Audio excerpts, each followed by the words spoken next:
Hi there, everyone. I'm Ava, a regular literature teacher, and I lead a life that I thought would be straightforward and peaceful. But life occasionally throws me for a loop. Things that seem light in novels sometimes exist, forcing me to face myself and find a way to move on. I want to share my story with you not to feel hurt or sympathetic, but rather as a reminder and message that I hope will help someone avoid the scars I've experienced. It's a story about life, love, and important lessons. I hope that you will find some empathy, understanding, and even your own thoughts through my story. I'm Ava, a 28-year-old literature instructor in Boston, Massachusetts, in the United States. I grew up in a modest household, not particularly wealthy, but not lacking either.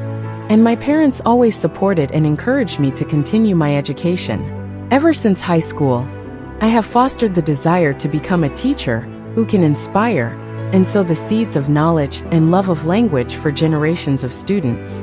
After high school, I made the decision to follow my dream by enrolling in the University of Massachusetts Faculty of Education. In addition to being a period of study, my college years were a journey of self-discovery, personal growth, and maturation. Every day, every lecture and class not only imparted knowledge, but also gradually helped me build a determination with the path I chose. I always pictured myself standing on the podium in front of the classroom with students listening intently, and that was the inspiration that got me through all the challenges. Early in 2014, after graduating from college, I formally entered the teaching profession with pride and a desire to impart valuable literary knowledge to students. I was hired to work at Liberty High School, a school I have always admired from the moment I walked through the doors, to the row of trees, to the classrooms. I'll make my heart skip a beat in the hopes of a fulfilling future. This is my first time serving as a guide or leader in front of a school, and the pupils' interested and inquisitive gazes make me feel even more accountable. Liberty High School serves as both my workplace and my second home.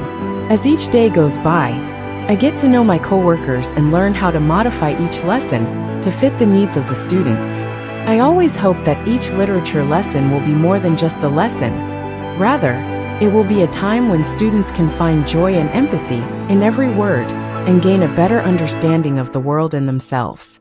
This work is challenging, but I have never regretted it because I always feel the slightest joy of progress in every class of my pupils and my love for teaching developing within me. At the age of 28, I married Lucas, a guy I always felt a connection with. He is 3 years older than me and works in accounting at a big metropolitan supermarket. Lucas is a mature, committed professional who is especially loving and caring toward his family. We met through a mutual friend, and I was immediately drawn to his warm smile and kind eyes. He is not only my life partner, but also someone who constantly supports and encourages me in my teaching career, which he knows I love.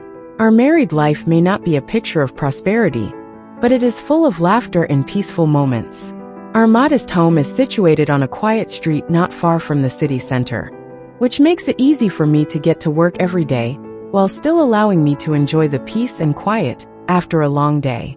Every evening after work, we get together to cook dinner and tell Lucas little stories about our days.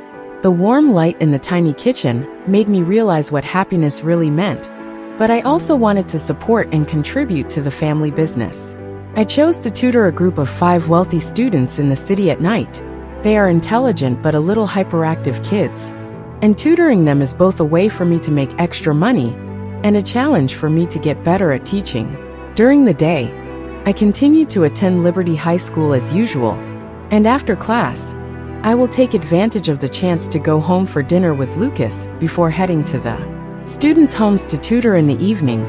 I usually finish class around 9 o'clock or 10 o'clock if I have to teach more lessons every night. When I get home, the streets are quiet, and Lucas always waits for me to come home, even though he knows I will be late. His patience and concern for me make me feel warm and more confident in the simple but fulfilling life I have chosen for myself. Every day was full of memorable moments and values that could not be measured in money. That afternoon, September 23rd, was like any other afternoon. The room was lit, quiet, and peaceful, and the students welcomed me with their usual innocent smiles and adolescent eyes. After setting my luggage down, I began the class, and everything proceeded as usual. I gave a lecture, and the kids listened, occasionally interrupting to ask a few clarifying questions. When I reached for a piece of chalk and turned to write on the small board that was mounted on the wall, everything seemed to be quiet except for the sound of the chalk rubbing against the board. Then all of a sudden, I felt a hand around my waist and my heart tightened. I was shocked, and my entire body went cold. The sounds around me seemed to disappear. I turned around and saw the eyes of one of the students, whose eyes had always been clear before, but now they were strange and full of ambiguity. Before I could react, the other students quickly surrounded me as well. I tried to pull away, but the strong arms held me tight, not with the innocence of children, but with the imposing strength of young men's arms. The whole space seemed to spin. The lights on the ceiling gradually dimmed as I was pressed down and no longer able to resist. The room was strangely empty and cold, and I was left alone, my body exhausted and my spirit broken. I struggled to stand up, each step heavy as if I were driving home from an unimaginable nightmare. The room seemed cramped and suffocating, but I had to get up and go home, as if I could step through that threshold, and everything would go back to normal.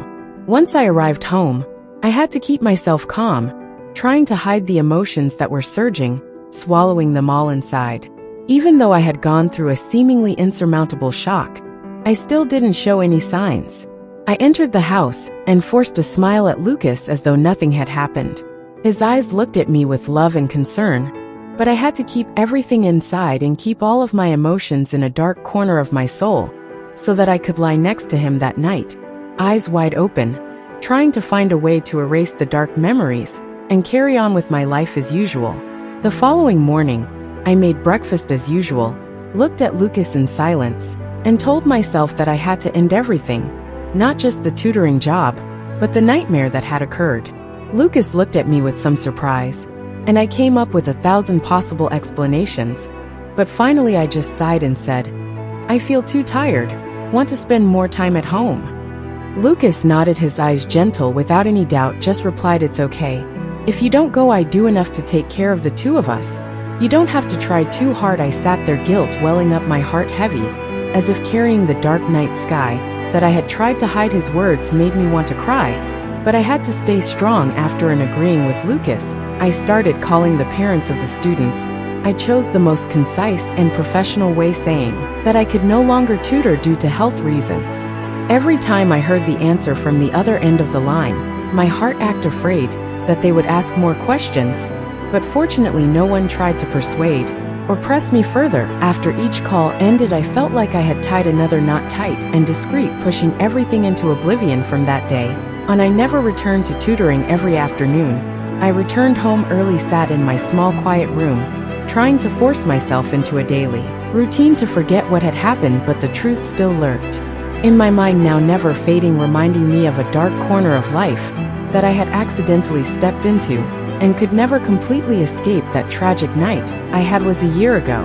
I tried to hide the memories that haunted me every night and every hour of my life, but they persisted. I spent my married life in quiet agony. Every day when I looked at Lucas, I felt the pain and guilt dig in like a thorn, secretly stabbing deep into my heart, reminding me of the terrible secret I carried. Then one day, I realized I was pregnant, and at first I wasn't sure how to feel. Was it joy or fear? It was the happiest thing in a woman's life, but for me, it was accompanied by extreme confusion.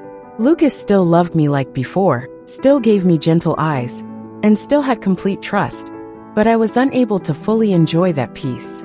Doubt began to creep into my thoughts, making it difficult for me to determine if this kid was the product of my love for Lucas or the fallout from the nightmare I had gone through.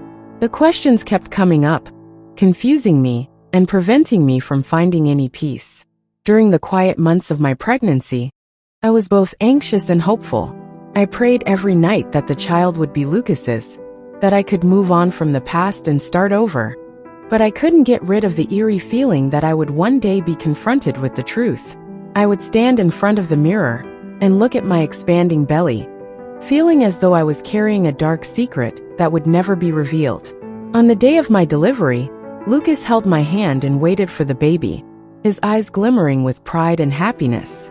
I wasn't sure if the tears came from joy or pain, but I saw Lucas smiling contentedly in his first moments of.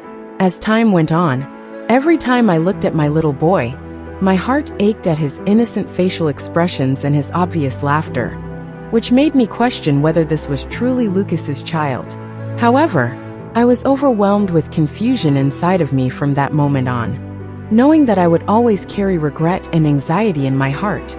I loved him with all my heart, taking care of him little by little, but deep down that anxiety was always lurking like a dark shadow in my heart. There were times when Lucas held me, and my child in his arms, his eyes shining with happiness, and I could only nestle in his arms, silently hiding my bitter tears. I never dared to tell the truth, never dared to face the possibility of destroying my family's happiness. Only I knew and only I endured. I realized that sometimes silence is the price to pay to protect what I have. I live with regret, but I don't want to lose Lucas's love. I don't want to destroy my son's happiness. Through my story, I want to tell everyone to always be careful and keep clear boundaries. At work, never put yourself in a dangerous situation that can cause damage and consequences that can never be erased. There are mistakes in that once made will forever haunt you, cannot be shaken off, and sometimes those consequences not only affect you, but also the people you love the most. My story is a profound lesson about the importance of always being careful and keeping boundaries in the working environment. As a teacher, I used to believe in the work I did and the students I interact with and teach every day. But in just a moment of carelessness, that trust was broken, leaving me with a painful experience that I cannot easily share with anyone. I chose to stay because I was terrified that my life would be utterly upended. I remained silent and dared not confront what had happened. Ever then, I have carried a heavy mental load. Looking back, I realized that I trusted too much in the environment around me and the people I interacted with every day. Setting boundaries and protecting yourself is extremely important, especially in a job that requires close contact with others. The line between my professionalism and trust was broken, and the price I paid was a lasting pain and consequences that I could never have expected at the same time. This experience also reminded me that sometimes silence is not the best solution to face a great pain. Sometimes we need support. If at that time I sought out family, friends, or even counselors, perhaps I would not have suffered alone. Perhaps I would have found a way to overcome the obsession and gradually recover mentally. Silence does not make the pain disappear, but only makes it take root deeper, silently destroying parts of my soul. Through this story, I realized that in any situation, caution is always indispensable. No one can predict what will happen, and keeping boundaries and being vigilant is the best way to protect yourself. And most importantly, I've learned not to be afraid to ask for help. Nobody should have to go through any unpleasant situations alone. If we just speak out, there will always be someone ready to hear and support us.